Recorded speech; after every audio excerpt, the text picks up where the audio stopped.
আরামবাগের সন্ধ্যায় কড়া নাকা চেকিং, ব্রেথ অ্যানালাইজারে ধরা পড়ল মদ্যপ চালক। আজ সন্ধ্যায় আরামবাগ ট্রাফিক গার্ডের পক্ষ থেকে জোরদার নাকা চেকিং চালানো হয়।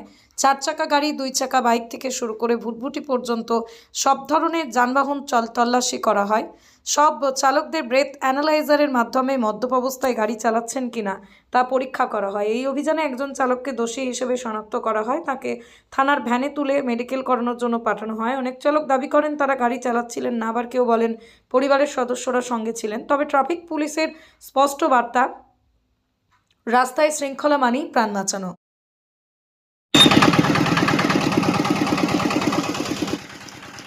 দেখতেই পাচ্ছেন ভুটভুটি চালককেও ট্রাফিক পুলিশেরা তারা চেক করে দেখছেন, ব্রেথ অ্যানালাইজার লাগিয়ে তারা ড্রিঙ্ক করে গাড়ি চালাচ্ছেন কিনা। এটা রেয়ার কেস, সাধারণত ভুটভুটি চালক কিংবা টোটো চালকদেরকে দেখা হয় না। আজকে সাবধানতা অবলম্বন করে তাদেরকেও চেক করা হচ্ছে।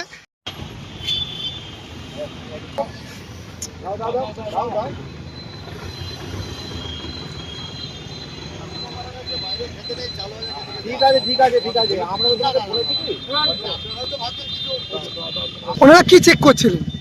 ওনারা চেক করছিলেন আমি মদ্যপান করে গাড়ি চালাচ্ছি কিনা।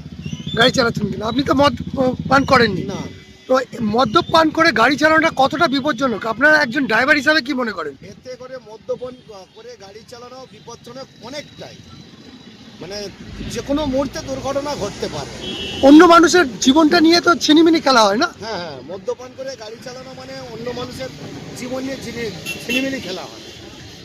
তাই মদ্যপান করে গাড়ি চালানো উচিত নয়। উচিত একদমই নয়। কোথা থেকে গ্যারেজ করে যত খুশি মদ্যপান করে শুয়ে থাকুন, কোনো অসুবিধা নেই। কোথা থেকে আসছেন? আমি স্যার এসছি কলকাতা থেকে। কোথায় যাবেন? আমি আবার কলকাতা রিটার্ন করছি। কতদিন এই লাইনে আছেন? আমি আছি লাইনে 14 বছর। 14 বছর। কি নাম আপনার? আমার নাম শ্রীকান্ত মণ্ডল। ধন্যবাদ স্যার। কি জিজ্ঞাসা করছিলেন ওনারা? ড্রিঙ্কস করার জন্য, ড্রিঙ্কস করে গাড়ি চালাচ্ছেন কিনা, তাই তো? তো আপনারা তো ড্রিঙ্ক করেন না, কোনোদিন করেন না? কতটা ভয়াবহ হতে পারে ড্রিঙ্ক করে গাড়ি চালানোর? এটা খুবই খারাপ জিনিস। কিন্তু দেখা যাচ্ছে আজকেই আপনাদেরই একজন চালক তিনি বাসদেবপুর মোড়ে ড্রিঙ্ক করে গাড়ি চালাচ্ছিলেন, একজন বাচ্চার পায়ের ওপর দিয়ে চালিয়ে দিলেন। কোথায় যাচ্ছেন? কি নাম আপনার? সাধারণত মুরগির গাড়ির চালক তাদের প্রতি একটা মানুষের ইয়ে থাকে যে তারা নাকি নেশা করে চালান। আপনি কোনোদিন নেশা করেন? না, নেশা করেন না? নেশা করি বলতে কেমন, গাড়ি দাঁড় করানোর পরে তারপরে হ্যাঁ। মানে একটা দায়িত্ব আছে আপনার হ্যাঁ, যে গাড়ি নেশা করে গাড়ি চালাবেন না, না, তাই তো? হ্যাঁ, তো কতদিন এই লাইনে আছেন? 5 বছর 5 বছর ধরে আছেন। যদি নেশা আপনার কোনোদিন করার ইচ্ছা থাকে, বাড়িতে। প্রথম তো বলবো যে নেশা করবেন না। হ্যাঁ, একদমই না, নেশা না কারণ করাটাই পরিবার আপনার পাশে আছে, আপনার বাচ্চা আছে। যদি কোনোদিন করেনও খুশির দিনে কিংবা ইয়ের দিনে, তো আপনি নিজেই বলছেন যে গাড়ি সাইড করে কিংবা বাড়িতে করেন। তো কতটা বিপজ্জনক বলে মনে করেন আপনি একজন গাড়ি চালক হিসেবে? গাড়ি চালানো তো বিপদ, বহু বিপদ। কারণ আমাদের এই মুরগি গাড়িতে 1 নম্বর হচ্ছে মুরগি গাড়িতে 4টে ছেলে থাকে। তার উপরে বাবুদের বিশ্বাস আমাদেরকে গাড়ি ছেড়ে দিয়েছে। এই গাড়িটা হচ্ছে বালিপুর 76 সালের মালিক, গাড়ি আমার কাছেই থাকে। তারা আমার ভরসাতেই তো গাড়িটা দিয়ে রেখেছে। তারপরে আপনার সাথে আরো 4 জনের জীবনের ঝুঁকিটা থাকে।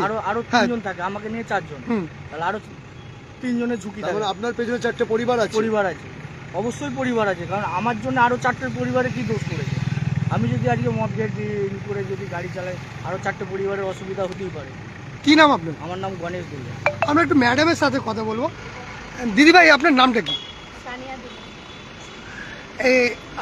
আপনার হাজব্যান্ড উনি গাড়ি চালক, হ্যাঁ, কতটা চিন্তিত থাকেন যখন গাড়ি নিয়ে বেরোন, যে কত দুর্ঘটনা দিনের পর দিন শুনছেন? চিন্তা হয়। তা আজকে শুনলেন যে উনি একটা দায়িত্ব নিয়ে একটা ভালো কাজ করেন, যে নেশা করলেও তিনি গাড়ি চালান না সেই সময়। তো নেশা করাটা কতটা যুক্তিযুক্ত, নেশাটা আপনি কতটা মানেন? নেশা করে গাড়ি চালান, এর জন্য আপনার হাজব্যান্ডকে বারণ করেন যে নেশা করবেন না বা নেশা করে গাড়ি চালাবেন না? দাদা, এবারে বৌদির কথা মানবেন তো? আর মানের নিখুঁত মেলবন্ধন। শ্রীহরি মার্বেল। ঘর সাজানো মানে শুধু ইট পাথর নয়, সেখানে লাগে রুচি, মান আর স্টাইলের নিখুঁত সমন্বয়। শ্রীহরি মার্বেল, যেখানে পাবেন দেশের নামি দামি কোম্পানির মার্বেল, ফ্লোর টাইলস, হাত ধোয়ার বেসিন থেকে ঠাকুর দেবতার ছবি, টাইলস সব এক ছাদের নিচে। বিশ্বাস, মান আর যত্ন প্রতিটা পণ্যের প্রতিটা ইঞ্চিতে। আপনার ঘর হোক শ্রেষ্ঠের ছোঁয়ায়। শ্রীহরি মার্বেল, আরামবাগ। আমাদের ঠিকানা আরামবাগ পল্লীশ্রী মোড়, গ্রিন হাউসের পাশে। যোগাযোগ দেবাঞ্জন ঘোষ। যোগাযোগ নাম্বার 9126509164। স্টাইল আর মানের নিখুঁত মেলবন্ধন। শ্রীহরি মার্বেল।